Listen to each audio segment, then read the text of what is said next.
제1장 하느님께서 앞으로 이끄실 영혼은 감각의 첫 번째 정화와 밤의 메마름과 고생을 벗어나자 즉시 이 영의 밤에 드는 것이 아니다. 오히려 오랜 시간, 오랜 횟수가 걸리기가 일쑤여서 그동안 영혼은 초심자의 영역을 벗어나 나아간 사람들의 위치에서 공부하는 것이다. 그 위치에서의 영혼은 마치 옹색한 감옥을 나온 사람처럼 처음보다 즉 이 밤에 들기 이전보다 훨씬 더한 자유와 만족을 가지고 훨씬 더 푸짐한 마음의 즐거움으로 하느님의 일을 한다.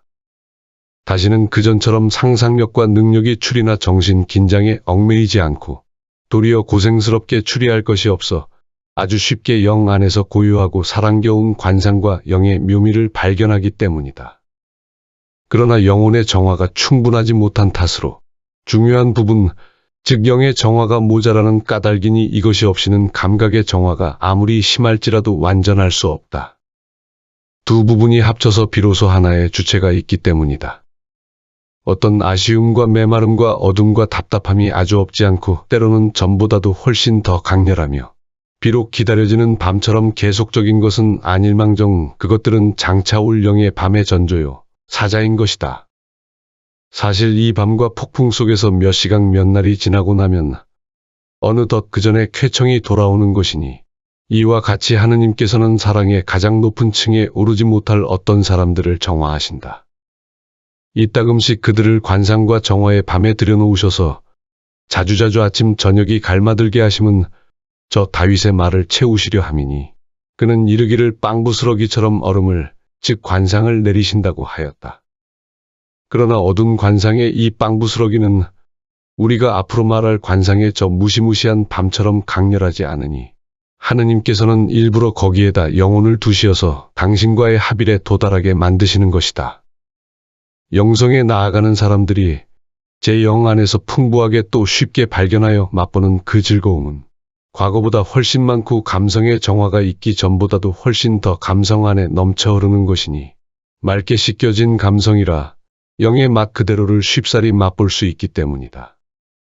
아무튼 영혼의 이 감성면이 영의 강렬한 일에 약하고 수용력이 모자라는 데서 나아간 사람들은 감성면에서 이루어지는 영적 통교 때문에 허약과 장애와 소화불능을 겪고 따라서 정신까지 피곤해진다. 현자의 말씀대로 썩어 없어질 육체는 영혼을 내리누르는 까닭이다. 그러므로 이런 사람들의 영적 통교는 여기에 끼어드는 감성의 취약성과 저질성 때문에 하느님과의 합일에 요구되는 통교만큼 그토록 강렬하고 그토록 심각하고 영스럽지도 않다. 그러므로 황홀이나 탈원이나 뼈가 묻어나는 현상이 일어나기는 항상 통교가 순수 영스럽지 못한 때이니 말하자면 순수 영에게는 일어나지 않는다. 따라서 영의 둘째 밤으로 정화된 완전한 이들의 통교에는 그런 황홀이나 육체의 고통이 그치고 영의 자유를 누리게 되나 그렇다 해서 감성이 아주 흐려지거나 잃게 되지는 않는다. 이런 사람들이 영의 밤에 들어야 할 필요성을 알아듣기 위하여 이 나아간 사람들이 지니고 있는 몇 가지 불완전과 위험을 적어보기로 한다. 제2장 나아간 사람들이 지니는 불완전이 두 가지인데 하나는 습성적인 것이고 다른 하나는 현실적인 것이다. 습성적인 불완전은 애착과 불완전한 습성으로서 미처 감성의 정화가 이르지 못한 영 안에 아직 뿌리처럼 남아있는 그것이다. 두 가지의 정화가 서로 틀리는 점은 뿌리와 가지의 차이, 캐캐 묵은 때를 벗기기와 새로운 때 꼽재기를 지우기와의 차이일 것이다. 사실 이미 말한 대로 감성의 정화는 영혼에게 다만 관상의 문과 시초일 따름인 것. 영을 하느님께 합일시키기보다 차라리 감성을 영에게 적응시키는 데에 쓰이는 것이다. 그리하여 아직도 묵은 인간의 때가 비록 스스로는 느끼지 못하고 보지도 못하지만 그 영에 남아있어서 비누와 짙은 잿물이라 할 수 있는 이 밤의 정화로 씻어내지 않으면 영은 하느님과의 순수한 합일에 도달할 수가 없다. 이런 사람들은 무릇 사람이면 누구나 죄로 말미암아 지니는 얼의 무딤과 본성의 거침과 마음의 흩어짐 및 그 외출을 가지는데 이런 것은 저 밤의 어려움과 쥐어짬으로 비춰지고 밝혀지고 거둬져야 한다. 이러한 습성적인 불완전은 진보한 이들의 단계를 거치지 못한 사람이면 누구나 다 지니고 있으나 이미 말한 대로 사랑의 합일이 이루어진 완전의 상태에는 있을 수 없는 것이다. 현실적 불완전은 어떠냐 하면 모든 사람이 다 불완전에 떨어지는 것이 똑같지 아니하니 어떤 사람들은 그들의 영성적 취향이 너무 피상적이고 감각적이기 때문에 우리가 처음에 말한 것보다 더 큰 부조리와 위험에 떨어진다. 사실 그들은 감성과 영성을 통한 신령한 통교 및 지각을 많이 발견하고 그런 데서 자주 상상 및 영의 시연을 보는 터라. 이런 모든 현상은 이 단계에 있는 많은 사람에게 다른 감흥과 더불어 일어나는 것. 악마와 당사자의 환상으로 말미암아 영혼은 을에 속아 넘어가기가 일수다. 게다가 악마란 놈은 저 지각과 감흥 따위를 어찌나 구수하게 그럴듯하게 그려놓는지 영혼은 그런 모든 시연이나 감흥을 믿음으로 끊어버리거나 힘차게 막을 만한 조심성이 없이 그만 홀딱 반해서 넘어가고 만다. 많은 사람들이 헛된 시연, 거짓 예언들을 믿게끔 여기서 악마가 조화를 부리기 때문인데 이 경우 하느님과 성인들이 그들에게 말씀하시는 양시음으로 그 사람들은 흔히 그 환상을 진짜로 믿는 것이다. 이를 기화로 악마는 을에 그들을 자만과 교만으로 가득 채우면 그들은 허영과 오만에 끌려서 탈원이나 다른 외모 등 성인과 같이 여겨지는 겉모양이 그럴듯하게 보여지기를 꺼리지 않는다. 이토록 그들은 하느님 앞에 무엄한 자들이 되어 성스러운 두려움을 잃고 마는 것이니 이 두려움이야말로 모든 덕의 열쇠요, 지킴인 것이다. 그들 중 어떤 사람들에 있어서는 이러한 거짓과 속음이 날로 가중하고 해가 갈수록 더해져서 순수한 덕과 진정한 영성의 길로 돌이키기란 거의 불가능할 정도로 되어버린다. 그들이 이러한 비참에 빠져드는 것은 이 길에 진보하기 시작할 때부터 영성의 지각과 감각에다 지나치게 안심하고 자기를 내맡기는 까닭이다. 그들이 지니는 결함들을 길게 말해야 하고 스스로 그전보다 훨씬 더 영성적이라고 믿기 때문에 고치기가 얼마나 어려운지를 말하고 싶지만 여기서는 그만두기로 한다. 다만 한마디 말하고 싶은 것은 앞으로 나아갈 사람에게 영성의 밤, 즉 정화의 필요를 다져두기 위함인데 나아간 사람들치고 제 아무리 성공을 했다 하더라도 이미 말한 본성의 애착이나 불완전한 습성을 지니지 않은 사람이 없는 만큼 하느님과의 합일에 다다르려면 우선 정화부터 필요한 것이다. 그뿐 아니라 이미 말한 바와 같이 낮은 부분이 이 영적 통교에 참여하고 있는 동안은 그 통교가 하느님과의 합일이 요구하는 그 정도의 깊이와 맑음과 굳셈을 지닐 수 없는 것이다. 그러므로 합일에 도달하려면 영의 둘째 밤에 들어야 하니 여기서는 감성도 영성도 일체의 지각이나 맛을 완전히 벗어버리고 캄캄한 속을 순수한 믿음으로 걸어가야 한다. 순수한 믿음이야말로 영혼을 하느님과 결합시키는 가장 적절한 방법인 것. 그러기에 호세아는 진실도 나의 약혼 선물이다 하였으니 이는 곧 믿음으로써 너를 내게 결합시키라는 뜻이다. 제3장 이 사람들이 진보하는 과정을 보면 감각들이 달콤한 통교를 영양으로 삼는 한때가 있다. 감각적 부분이 영에서 흘러나오는 영스러운 맛에 끌리고 재미가 나서 영과 하나로 일치되라 함인데 이 경우 감각과 영은 똑같은 주체, 한 사람의 똑같은 영의 음식을 각각 제 나름대로 섭취하게 된다. 그러노라면 감성과 영성이 제법 하나로 어울리고 뭉쳐져서 그들을 기다리고 있는 준엄하고도 가혹한 영의 정화를 당해내는 데 다 함께 채비를 갖추게 된다. 사실 영혼에 있어 완전히 정화되어야 할 것이 두 가지, 즉 감성과 영성인 때문이니 하나의 정화가 없이 다른 것의 정화가 도무지 있을 수 없는 것. 감성의 정화가 제대로 있으려면 진실된 영성의 정화가 있은 다음이라야 한다. 그렇다면 우리가 감성의 밤이라 하던 정화는 정화보다도 차라리 육의 혁신이나 제어라고 부르는 것이 마땅할 것이다. 이유인즉 감성면의 결함과 혼란은 모두 다 영성의 그 힘과 뿌리가 있기 때문이니 좋고 나쁜 습성도 실상은 여기에 있는 것, 그러기에 이것들이 정화되기까지는 감성의 모반과 사악이 잘 씻어질 수 없다. 그러므로 두 가지 부분이 함께 정화되기는 우리가 말하는 이 밤에서이니 이러기 위해서 감각은 첫째 밤의 개혁과 여기서 나오는 고요를 거쳐와야 했고 그렇게 함으로써 감성이 영과 제법 일치되어서 정화와 고역을 더욱 힘차게 치렀던 것이다. 여기에 정화가 어찌나 대단하고 호된지 그만치 이를 위한 채비가 필요한 것이니 우선 낮은 부분의 취약성이 개변되지 않고 또 하느님과의 감미롭고 흔쾌한 사귐으로 당신의 힘을 얻지 못했으면 정화를 견디어낼 힘도 엄두도 내지 못할 것이다. 이 진보한 자들도 아직은 하느님께 대한 태도와 동작이 너무 본성적이고 너무 저열하다. 영의 순금이 닦여지거나 빛나지 못한 까닭이다. 그러기에 아직도 어린이들처럼 하느님께 대한 지식을 가지고 어린이들처럼 하느님께 대한 말을 하고 어린이들처럼 하느님께 대해서 알고 느끼는 것이 성바울로가 말씀하신 바와 같으니 영혼과 하느님과의 합일인 완덕에 도달하지 못한 까닭이다. 저 합일에 도달하는 날엔 이 사람들은 마치 어른들처럼 영 안에서 위대한 일들을 하게 되는 것이니 다음에 말하겠거니와 그들의 능력과 행위는 인간적이기보다 이미 신령적이 된 까닭이다. 하느님께서는 묵은 인간을 이들에게서 실제로 벗기시고자 아울러 사도가 말씀한 대로 새 인간, 즉 새로운 감각을 가지고 하느님께 창조된 인간을 만드시고자 이들의 능력과 애착과 감성을 모두 다 영의 것이든 감각의 것이든 그리고 밖의 것이든 안의 것이든 벗겨버리시고 지성을 어둡게 의지를 메마르게 기억은 텅 비게 애착은 극도의 불안과 고민거리로 돌리시어서 그전의 영적 보배들에서 느끼던 맛과 감각을 없애주신다. 사실 이 없앰은 사랑의 합일이라는 영의 영스러운 실상이 영 안에 도입되기 위하여 요구되는 원칙의 하나인 것이니 주께서는 이 모두를 하나의 순수하고도 어두운 관상을 통하여 영혼 안에서 역사하시는데 영혼은 이 사실을 첫째 노래에서 이야기한다. 이 노래는 첫째 밤인 감성을 가리키지만 주로 둘째, 즉 영성의 밤으로 풀이해야 되는 것이니 영혼의 정화가 주된 부분이기 때문이다.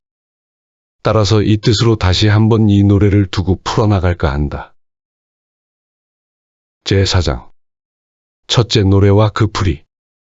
어느 어두운 밤에 사랑에 타할딱이며 좋을시고 행운이여 내 집은 이미 고요해지고. 이 노래를 여기서는 모두가 한 가지 뜻인 정화와 관상 또는 벗음과 영의 가난으로 알아듣는다면 다음과 같이 풀이할 수 있다. 따라서 영혼은 이렇게 말한다 할 것이다. 일체 내 지각을 던지고 없애고 의지함이 없이, 즉 지성의 어두움, 의지의 메마름, 기억의 번민과 고뇌 속을 위에 자연 능력들에겐 어두운 밤인 순수한 믿음의 어둠 속에 날 던져두고 의지만이 하느님 사랑에 괴롭고 아프고 답답한 채 나왔노라. 나에게서, 즉 내 불완전한 인식의 방법, 내 미지근한 사랑의 방법, 하느님 맛에 가난하고 인색한 나에게서 감성도 악마도 해살놓지 못하고 그것은 나에게 크나큰 복, 좋았던 행운이었으니 하느님을 느끼고 맛봄이 낮을 수밖에 없었던 그 능력들, 정과 욕과 아집을 없애고 가라앉힌 다음 내 인간적인 작업에서 하느님의 작업으로 나왔기 때문이다. 나의 지성은 제게로부터 나와 인간적이고 본성적인 것이 하느님스러운 것으로 바뀌었다는 말이니 이 정화를 통하여 하느님과 합일됨으로써 이제는 본성의 빛과 힘으로 인식하는 것이 아니라 그와 결합한 하느님의 지혜로 깨친다는 것이다. 또한 나의 의지 역시 제게로부터 나와서 하느님 뜻과 하나가 되는 것이니 하느님의 사랑과 하나가 된 마음이라 다시는 본성의 힘을 가지고 사랑을 낳게 아니하고 도리어 성령의 힘과 맑음으로써 함으로 의지는 하느님을 두고 인간적으로 움직이지 않고 마찬가지로 기억 또한 영광의 영원한 상으로 변한 것이다.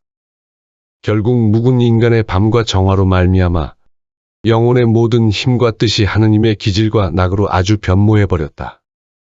그러기에 노래는 어느 어두운 밤에라고 하는 것이다.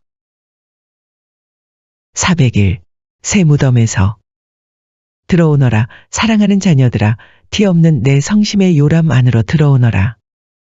그리하여 너희의 새로운 탄생도 준비하여라. 내 성자 예수님의 숨을 거둔 몸이 오직 이날만 누워 계신 새 무덤에 마땅히 죽어야 할 너희 안의 낡은 인간, 곧 죄와 악습, 증오와 이기심, 인색과 음행, 자만과 교만, 불목과 불신의 인간을 벗어놓아라. 그리하여 너희가 첫 인간에게서 물려받은 모든 것이 오늘 너희 안에서 죽고 마침내 새 인간이 빛 속에 솟아나게 하여라. 그것은 그리스도께서 당신 신성의 찬란한 광채에 휩싸여 부활하실 이 새 무덤에서 새로이 태어날 인간이다. 바로 은총과 성덕의 새 인간이다. 사랑과 일치의 새 인간이다. 자비와 순결의 새 인간이다. 겸손과 애덕의 새 인간이다. 유순과 순종의 새 인간이다. 빛과 거룩함의 새 인간이다. 새 무덤에서 빚어질 새 인간, 그리스도 부활의 기쁜 순간에 생명을 얻게 될 새 인간이다. 이 너희의 새로운 탄생은 너희의 자상한 어머니인 내 곁에 있는 티 없는 내 성심의 요람 안에서 일어난다. 나의 영적 보편적 모성의 새로운 임무 수행이 그렇게 시작되는 것이다. 그리스도의 파스카 신비 안에서 태어난 새 인간만이 오늘날 인류가 죽어 누워있는 무덤의 문을 활짝 열 수 있다. 그리하여 부활하신 그리스도께서 죄와 죽음을 이기신 순간에 너희에게 가져오신 은총과 성덕의 새 시대가 다시 열리게 할 수 있다. 471. 너희 종살이의 무덤. 나는 너희가 오늘 나와 함께 예수님의 시신이 안장된 무덤 옆에서 기도와 사랑으로 계속 깨어있기 바란다. 그분의 무덤의 죄와 악, 불충실과 이기심, 음행과 교만, 타락과 죽음이 영원히 매장되었다. 그리하여 은총과 성덕, 믿음과 희망, 순결과 사랑을 지닌 새 인간이 태어난다. 교회가 태어난다. 부활하시어 성부 오른편에 오르신 예수님의 영광스러운 인성을 본받은 새 인류가 태어난다. 오늘 나는 너희에게 그리스도와 함께 너희도 무덤으로 내려가서 세속과 너희 자신에 대해서는 죽고 오로지 주님과 그분의 영광만을 위해서 살 것을 당부한다. 그 새 무덤이 너희 종살이의 무덤이 되기 바란다. 그것이 너희 종살이의 무덤이 되어 사탄의 지배하에 너희를 묶어두는 모든 사슬이 그 무덤에 묻혀 끊어지고 거기에서 자유로운 하느님의 자녀로 불릴 새 인간이 태어나게 하여라. 그것이 너희 종살이의 무덤이 되어 이 인류 하느님께로부터 멀리 떨어져 있고 그분의 법에 반역하여 타락하고 악령의 종이 된 채 암흑의 권세 아래 있는 이 인류가 죽어 영원히 그 무덤에 묻힘으로써 거기에서 예수님의 영광스러운 인성으로 말미암아 밝아지고 거룩하게 된 새 인류가 태어나게 하여라. 그것이 너희 종살이의 무덤이 되어 교회, 병들고 분열되어 있고 세속 정신으로 타락하고 충실함도 거룩함도 흐려지고 신앙 상실과 배교 사태에 휘몰리고 있는 교회가 죽어 그 무덤에 묻힘으로써 거기에서 거룩하고 충실하고 밝게 빛나고 복음적이고 가난하고 순결한 새 교회, 세상을 오직 그리스도의 빛만으로 비추는 새 교회가 태어나게 하여라. 나는 오늘의 이 새 무덤에 사탄의 권세와 온 지상을 뒤덮은 그의 유혹의 덫에 너희를 잡아두는 너희 시대의 온갖 모양의 종살이가 영원히 매장되기 바란다. 그리하여 새 시대에 부활하시어 너희 가운데 살아계신 예수 그리스도께서 너희에게 주시는 너희 해방의 새 시대가 태어나기 바란다. 592. 구원자의 어머니. 나는 구원자의 어머니다. 나의 이 큰 고통의 날은 모든 인류에게 지극히 큰 기쁨의 여명을 예비한다. 돌아가시어 오늘 무덤 속에 누워 계신 내 아들만이 홀로 너희의 구원자, 구속주이시기 때문이다. 그러니 이 날을 너희의 이티 없는 고통의 어머니와 일치하여 지내어라. 그분의 신성에 대한 믿음으로 지내어라. 그분의 결정적 승리에 대한 바람으로 지내어라. 사랑으로 그리고 그분께서 너희에게 주신 은총 안에서 지내어라. 오늘은 나의 새롭고 보편적인 모성이 시작되는 첫날이다. 내가 모든 인류의 어머니가 되기도 했기 때문이다. 내 아들의 시신을 맞아들인 무덤은 너희의 새로운 탄생을 위한 요람이 되었다. 내 티 없는 성심의 새 무덤 속으로 들어오너라. 이는 내 자녀들을 모두 누이고 싶은 요람이다. 여기서 나는 너희를 도와 죄와 악, 이기심과 교만, 사악함과 불순결로 찌든 옛 인간을 버리게 하고 은총과 선함, 사랑과 겸손, 성덕과 순결로 단장한 새 인간이 되도록 너희를 기르고 있다. 하느님이신 너희 형제 예수님과 점점 더 완전히 닮아가도록 너희를 이끄는 것이 나의 모성적 활동이니 이 활동에 너희도 협력해다오. 그러면 예수님께서 당신 고난에 향기로운 꽃들이 피어나고 있음을 흐뭇이 보시면서 너희 안에서 당신 구속의 귀한 열매를 거두어 들이실 수 있다. 사랑하는 자녀들아, 이 성토요일을 나와 함께 지내어라. 어머니의 고통에 동참하면서 나의 굳건한 희망도 나누어 가져라. 나의 흔들림 없는 믿음이 너희의 위로가 되기 바란다. 오늘 무덤에 누워 계신 그분께서는 당신의 신적 영광의 광채에 쌓여 거기서 나오실 지극히 위대한 승리의 순간을 준비하고 계신다.